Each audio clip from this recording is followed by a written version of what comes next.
उनको एक नशा हो गया था जिसका इलाज के लिए हमारे यहाँ भेजा गया।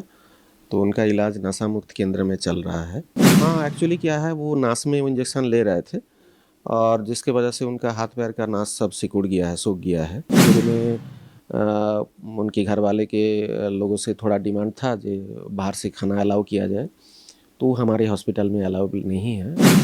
एक्चुअली उनको रेफरल हमारे यहाँ जेल से हुआ है, रिम्स से नहीं। रिम्स का बोर्ड ने रेकमेंड किया। नमस्कार, आप देख रहे द न्यूज़ पोस्ट। मैं हूं रंजना। मेरे साथ इस वक्त बात करेंगे सीआईपी के रांची स्थित जो सीआईपी केंद्र है उसके डायरेक्टर प्रोफेसर डॉक्टर वासुदेव दास। हम इनसे पूरे मामले पर बात करेंगे। फिलहाल सीएम के विधायक प्रतिनिधि जो बरहेट के हैं पंकज मिश्रा, उनका इलाज इसी सीआईपी में चल रहा है। पिछले 4 दिनों से उनका इलाज सीआईपी में चल रहा है। हम पूरी विस्तार से जानकारी लेंगे और समझेंगे अभी उनका इलाज का जो करंट स्टेटस है वो क्या है। सर, बहुत बहुत स्वागत है। नमस्ते। विधायक प्रतिनिधि पंकज मिश्रा है वो शिफ्ट किए गए सीआईपी में आने के बाद उनकी जो यहाँ पे इलाज है वो कहाँ चल रही है और उनकी जो अभी पिछले 4-5 दिनों का जो रिकॉर्ड है वो कैसा है? एक्चुअली उनको भेजा गया था यहाँ। उनको एक नशा हो गया था जिसका इलाज के लिए हमारे यहाँ भेजा गया। तो उनका इलाज नशा मुक्त केंद्र में चल रहा है। एक जो ओपियम अफीम ग्रुप का दवा है वो शुरुआत में उनको एज मेडिसिन प्रिस्क्राइब्ड हुआ था, बाद में उनका वो आदी बन गए थे और उसी का मतलब उससे छुटकारा पाने के लिए उनको यहाँ रेफ़र किया गया और उसी का इलाज चल रहा है। तो रिम्स में जब वो इलाजरत थे तो इस दवाई की जो उनकी कंटिन्यूटी है वो कितने दिनों से थी? वो लगभग 2-3 साल से था। इस कारण में उस दवाई का सेवन किया गया? उनको एक्चुअली एक शारीरिक बीमारी है जिसको क्रॉनिक पैंक्रियाटाइटिस बोलते हैं, जिसमें पेट में दर्द होता है और वो दर्द काफ़ी सीवियर होता है, जिसमें नॉर्मल पेन किलर काम नहीं करता है। तो इसलिए थोड़ा सा वो ओपियोइड ग्रुप का दवा एज पेन किलर दिया जाता है। तो लेकिन ये मेडिकल सुपरविज़न में ही हमेशा होना चाहिए। लेकिन जैसे मतलब कैसे भी हो, वो धीरे धीरे शुरू में तो पेन के लिए ही इस्तेमाल किए, फिर धीरे धीरे उसका उनको लत लग गया और वो रेगुलर इस्तेमाल करने लगे। वो जो दवाई है वो बाजार में कोई भी ले सकता है? नहीं, अंडर प्रेस्क्रिप्शन ऑफ डॉक्टर, मतलब ओवर द काउंटर दवा नहीं है। इस लत से पंकज मिश्रा मतलब काफ़ी बुरी तरह जकड़ चुके हैं। हाँ, एक्चुअली क्या है, वो नास में इंजेक्शन ले रहे थे और जिसके वजह से उनका हाथ पैर का नास सब सिकुड़ गया है, सूख गया है। हाँ, तो काफ़ी दिक्कत तो है। मतलब बाहर क्या माध्यम है दवाई? अभी जो दवा हम लोग दे रहे हैं वो ओरली दे रहे हैं, टैबलेट के फॉर्म में दे रहे हैं। जब वो रिम्स से यहाँ सीआईपी आए कुछ बिहेवियर में चेंजेस है उनका? हाँ, ऐसे कोऑपरेट तो काफ़ी कर रहे हैं। शुरू में थोड़ा सा रेजिस्टिव थे। इनफैक्ट वो यहाँ पे आना नहीं चाहते थे, बाद में वो एग्री किए और हमारे ट्रीटमेंट में वो पूरी तरह कोऑपरेट कर रहे हैं अभी। क्या उनके लिए कोई अलग से रूम वीआईपी ट्रीटमेंट टाइप है कुछ? नहीं नहीं नहीं, जैसे और आम मरीज हैं, हमारे यहाँ 3 तरह का क्लास का बेड है। तो एक वार्ड हमारे यहाँ है जो फर्स्ट क्लास और सेकंड क्लास बेड के लिए है। तो उसे फर्स्ट क्लास और सेकंड क्लास?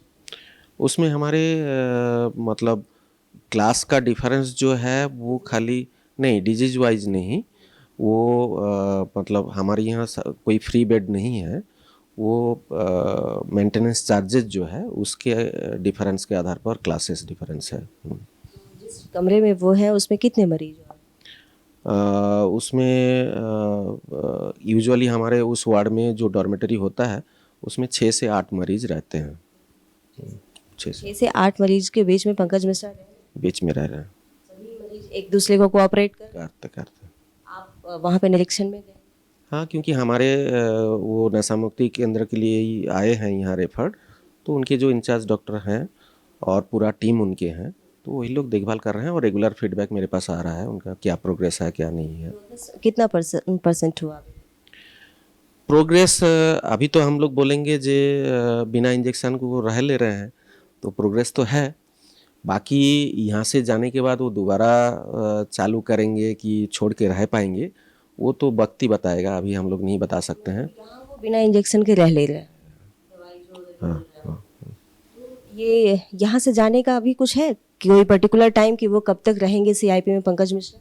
ये नशा मुक्ति के लिए जो इलाज चलता है उसमें 2 फेज़ होता है। शुरुआत वाला फेज़ जो है जिसको हम लोग डिटॉक्सिफिकेशन बोलते हैं, मतलब शरीर में जो नशालु पदार्थ इतना दिन से ले रहे थे, सेवन कर रहे थे, वो जो हाँ, उसको निकालना है शरीर से। तो वो लगभग सप्ताह 10 दिन लगता है टाइम उसमें। उसके बाद एक्चुअल ट्रीटमेंट स्टार्ट होता है।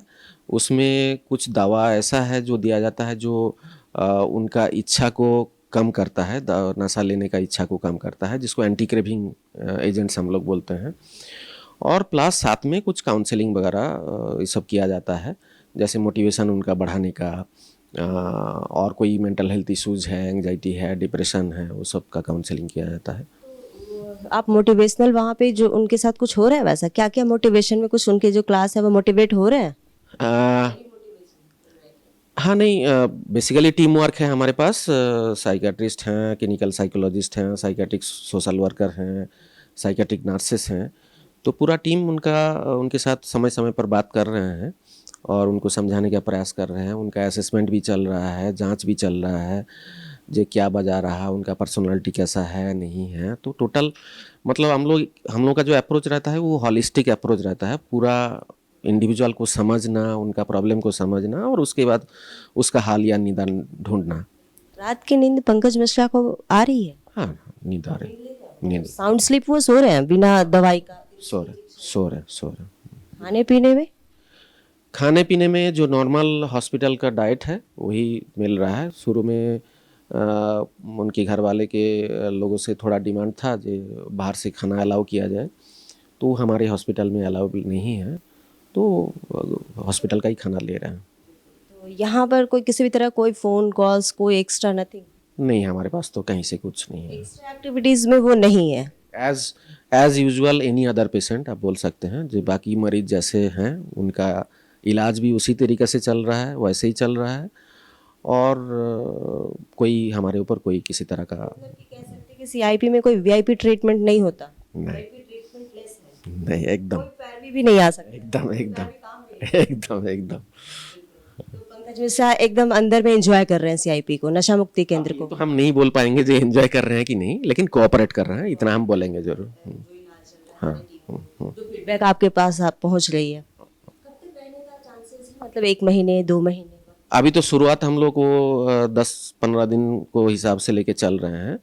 उसके बाद जैसा प्रोग्रेस रहेगा, जैसा नीड बनेगा, तो उस हिसाब से महीना 2 महीना तक रह सकते हैं। 2 महीने के बाद ये फिर से वहाँ चले जाएंगे?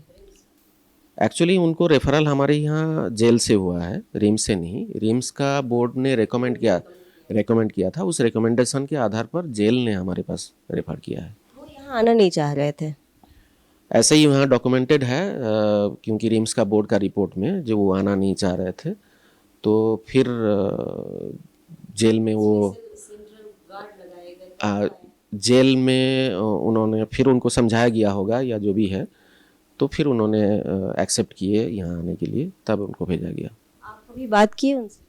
हाँ, शुरुआत फर्स्ट दिन जब आए थे उस दिन ओपीडी में हम बात किए थे, हमारे टीम के साथ हम बात किए थे। क्या क्या सवाल थे आपके? सवाल क्या क्या, जैसे हम लोग दूसरे मरीज का असेसमेंट करते हैं वैसे ही, बिकॉज हमारा दूसरा कोई मतलब नहीं है, हमारा उनका जो प्रॉब्लम है उसका इलाज से मतलब है, जिसके लिए उनको भेजा गया। हाँ। तो मतलब पंकज मिश्रा फिलहाल सीआईपी में काफ़ी अच्छे से सुरक्षित तरीके से वो रह रहे। तो आप लोगों ने ये नहीं जानने की कोशिश की कि आप यहाँ आने से कतरा क्यों रहे थे? उनको ये अप्रिहेंशन रहा होगा जे पागल खाना जैसे लोगों के मन में रहता है, जो पागल खाना में क्यों, क्या मैं पागल हूँ, तो ये बात नहीं समझ पा रहे थे जे ये नशा जो है ये भी एक इसके अंदर में आता है। हाँ, ये भी एक पार्ट है। तो फिर समझाने से वो समझे होंगे, समझे समझदारी से वो अपना इलाज भी करा रहे हैं। कह सकते हैं 1 से 2 महीने और भी मतलब ये हम बोल सकते हैं जो वो विलिंग है, मतलब उनका जो लत लगा हुआ है वो छोड़ना चाहते हैं। हाँ, छोड़ना चाहते हैं। उसका विकल्प और नहीं है? जो डिजीज उनको पैंक्रियाज में है उसका विकल्प कोई और नहीं है? जैसे आप कह रहे हैं कि उनकी नसें सिकुड़ने लगी हैं, विकल्प वही है ना। एक्चुअली जब एक्यूट पैंक्रियाटाइटिस होता है उसका पेन काफ़ी सीवियर होता है, उसमें मैंने जैसे बोला कि जो नॉर्मल पेन किलर है वो असर नहीं करता है, तो इसलिए थोड़ा सा स्ट्रॉन्ग पेन किलर इसी ग्रुप का दवाई आमतौर पे यूज होता है। बट जैसे मैंने बोला ये अंडर मेडिकल सुपरविजन होना चाहिए।